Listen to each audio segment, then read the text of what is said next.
Yeah, exactly. It's how we connect with people. It's how we show our energy. So if it blocks, like Nicole was saying, if it blocks, then it actually shows us as being in a place of lack with it, right? So it's like if we don't have money, all it really means is that there's something deeper that's stopping that flow. So being able to be in the correction of the root brings that abundance out of us. And abundance can mean a lot of things for people. Sometimes it's, actual money. Sometimes it's relationships. It can block in all sorts of different ways. Yeah, actually for me, being an addict, I just did not have peace of mind.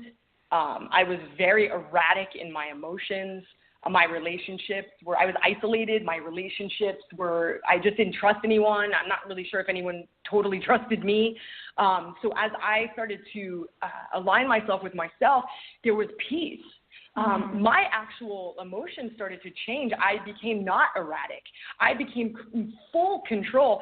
When I started, recovery, right? I won't even say I'm in recovery because I'm already recovered, right? We're constantly in a state of perfection, right? When we don't believe that we are in a state of perfection, we are not. When we believe that we're in a state of perfection, we are. We're always there. So what does that mean? So yes, my mind, I can have peace of mind. I can have an influx of money. We had this event the other night, and we had someone literally just like, she, just poured her heart out, and I won't say the amount of money that just came in the mail 3 days later, just abundance fell out of the sky out of nowhere to help her in her, like what she's doing right now for her purpose and mission, which is to help so many people. And I was actually in shock at the number. And I was just like, wow, because we called it in. We expected it. We moved all of the stuff. Like when Dov and I go in and start working with people, all of a sudden we start seeing the self-worth issues, the fear of abandonment, the inner child wounds, like when you're young and like you've been abused, or your bonding wounds from not, being neglected, or maybe people were using in your home drugs, or, maybe people just weren't there. Maybe you moved a lot. Maybe there was a lot of death in your life. These things affect us throughout our life, and when we don't take care of them and really cater to them, it just gets worse and worse, and it shows up in all our relationships, right? We sit there and we're like, well, why can't I find the right person, and why do I keep like flipping out every time I find someone I really love and I just run? Well, because there's things underneath there that need to be dealt with, and we can go in there and look at them and clear them immediately so that you can begin to have this life. I mean, I don't know how many times I hear people run away from the person that they love because they just don't feel good about themselves. And that stuff can be dealt with. Dov and I really go in there, and I always say we show you your blind spots. Even Dov and I have mentors. We have business mentors. We have holistic doctors. We have people that guide us because there's some things sometimes that I can't totally see. And so we always have to support, and you should always have support. We love that. We always say you should always have support. Like find your tribe, find the people that can help you. It's a must. Yeah. It's a must. I mean, I love what you're saying about mindset, because every time I do a hashtag, I do lots and lots of hashtags on my Instagram, but one of them I always write is positive mindset. And when you've actually got your mind straightened out and you can think straight, and you've got all these other things around you that, can help, it's so important that you get your mind straightened out, because other things become easier to do in your life. And again, what you just said now about surrounding yourself with people that are your tribe, that understand and help you. And, we said the other day about coaches needing coaches.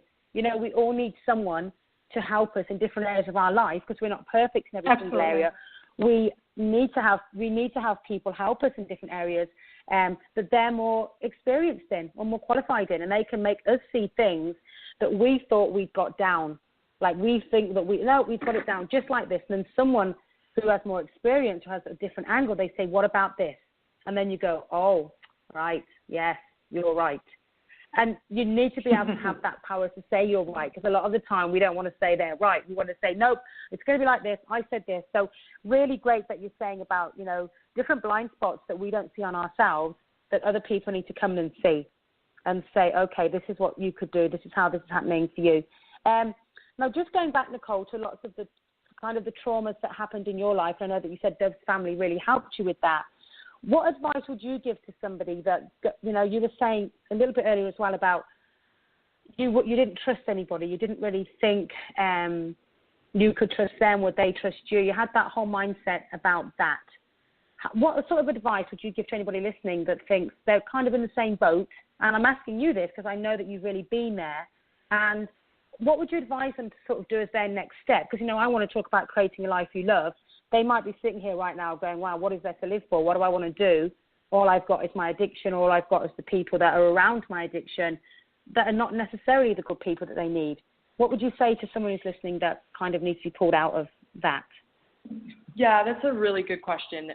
So I'm going to start with this actually, and then I'm going to go into that. So I always tell people, don't ever feel bad for anyone. Don't ever feel bad for anyone, even to the extreme of you go outside and you see someone homeless and they are on the floor. I say don't feel bad for them because they made choices to get themselves there.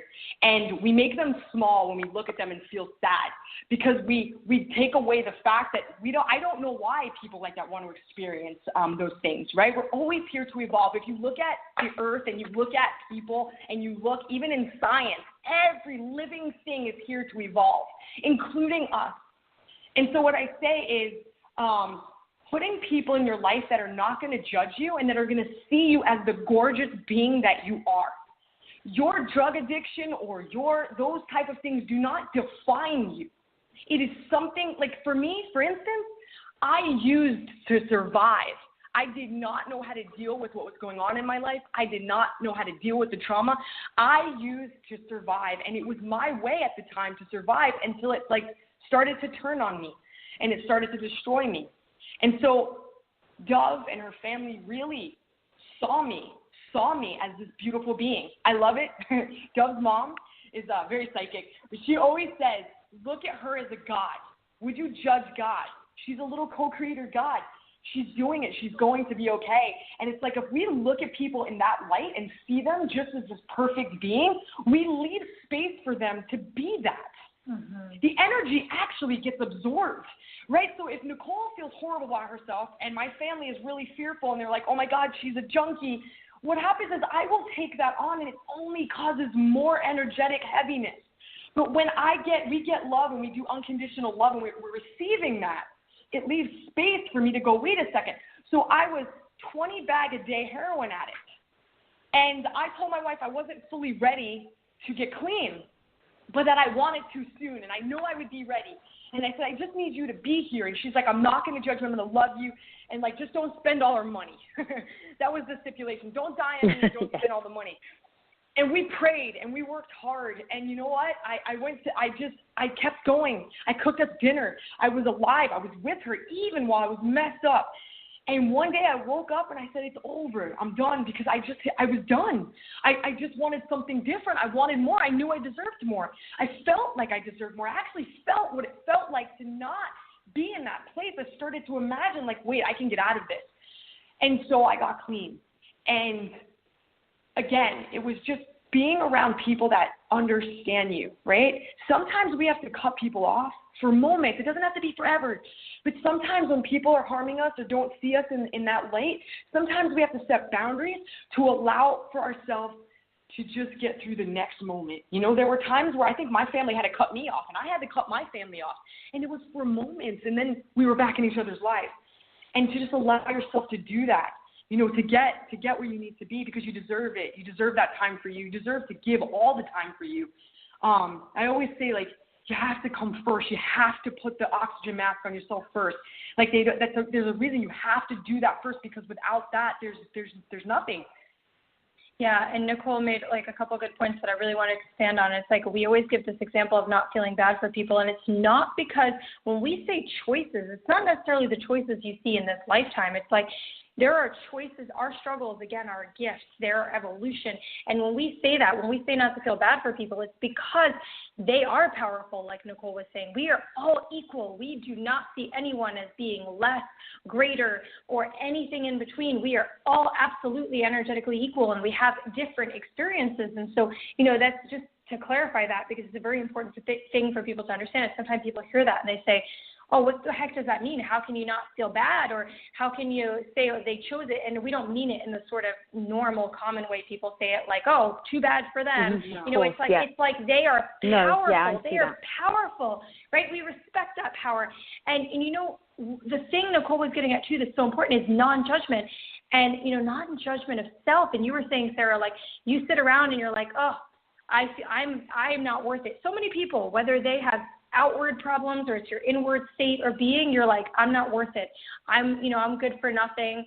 I'm not, fast enough, smart enough, skinny enough, whatever our insult is to self. And it has to do with like this internal work. And we did a lot of that internal work. And what happens when you start doing that internal work, and when Nicole was saying, find people that support you, that's why we do the work we do, right? Find people you can resonate with, contact us, set up a consult with us, talk to us about what we do.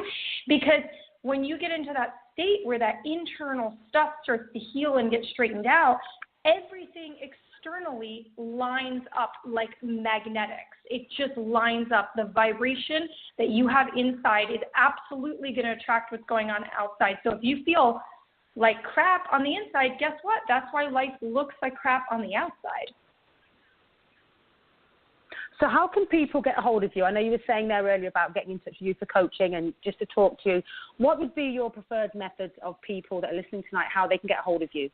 I will post things on our link afterwards and everything as well with that. But how would you best prefer people to get in touch with you? Well, Nicole and I recently started offering free 20-minute consultations because we find that it's extremely important for people to be able to connect to us. We can explain what we do, make sure this is not like you go online and pick a couple things. It's like we know our work really well, so we want to feel what's going on with you, and we want to share what we feel is going to be the perfect way of supporting you in your process, and to be able to have that connection and make sure we're both a good fit. So the best way really to get in touch with us is either to email us at info@twinflamerevolution.com, but even better, go on the website directly, twinflamerevolution.com, and book a 20-minute consult with us. It's free. It's 20 minutes of your time, and you know what? Then you get to hear, okay, this is my issue. We can talk about it, and this is exactly what we think would be the best message for you to actually resolve this. And we'll say it over and over again. You feel like you've tried everything? You have not. You have not worked with us. You have not tried everything. I mean, so we're very humble and we're very, very grateful to do the work with you. We know there's a lot of gifted people out there. When we say that we go through our work, we see them, and they are on the scale that, sometimes people say it's like literally akin to magic happening, because it's like, how do you go from a pattern you've been living out for 30, 40, 50 years, and within a matter of hours you're moving decades and sometimes lifetimes of trauma. I mean, it's really an incredible thing to watch, experience, and share, really. Yeah. I think it's great. Now, I'm going to invite anybody to call in and ask you questions while we're still on the air. If you'd like to call into the show, the number is 646-716-7979. So I'll give you that one again. It's 646-716-7979. So you can ask Dov and Nicole questions, or you can ask me any questions there. It's up to you. But I just want to let you know that this, anytime I have guests on the show, you can call in while we're doing it live. This is a live show, so we like to invite people to come in and have some questions while the guests are there. And of course, you can connect with them afterwards.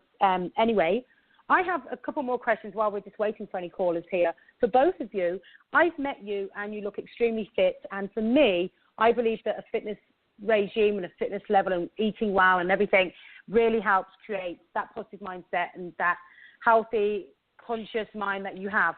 Do you want to share with me, especially if you said that you were doing professional sports back, before your addiction, Nicole, that you were doing the soccer there. I follow you on Facebook, so I see you two always going off to do a hike somewhere or run somewhere or something energetic. Yeah. How would you describe your own fitness regime? It looks to me like you're both extremely fit, doing things. Tell me a little bit about what you're doing fitness-wise to keep that positive mindset and that energy up. Yeah, so Dov and I both eat very healthy, a lot of plant-based foods because even food has a frequency and a vibration to it. So there are high vibration foods. So we all know, probably whoever's listening right now, that, there's certain foods that really make you feel exhausted and tired, and there's all these preservatives and things like that. And literally the frequency of it is low. It takes your whole being down. And so we want to constantly keep our frequency high because that state really helps us stay connected. when we were talking about being connected to our higher self, being connected to the universe, it really helps. So drinking a lot of water, we're made up of 70% water. It's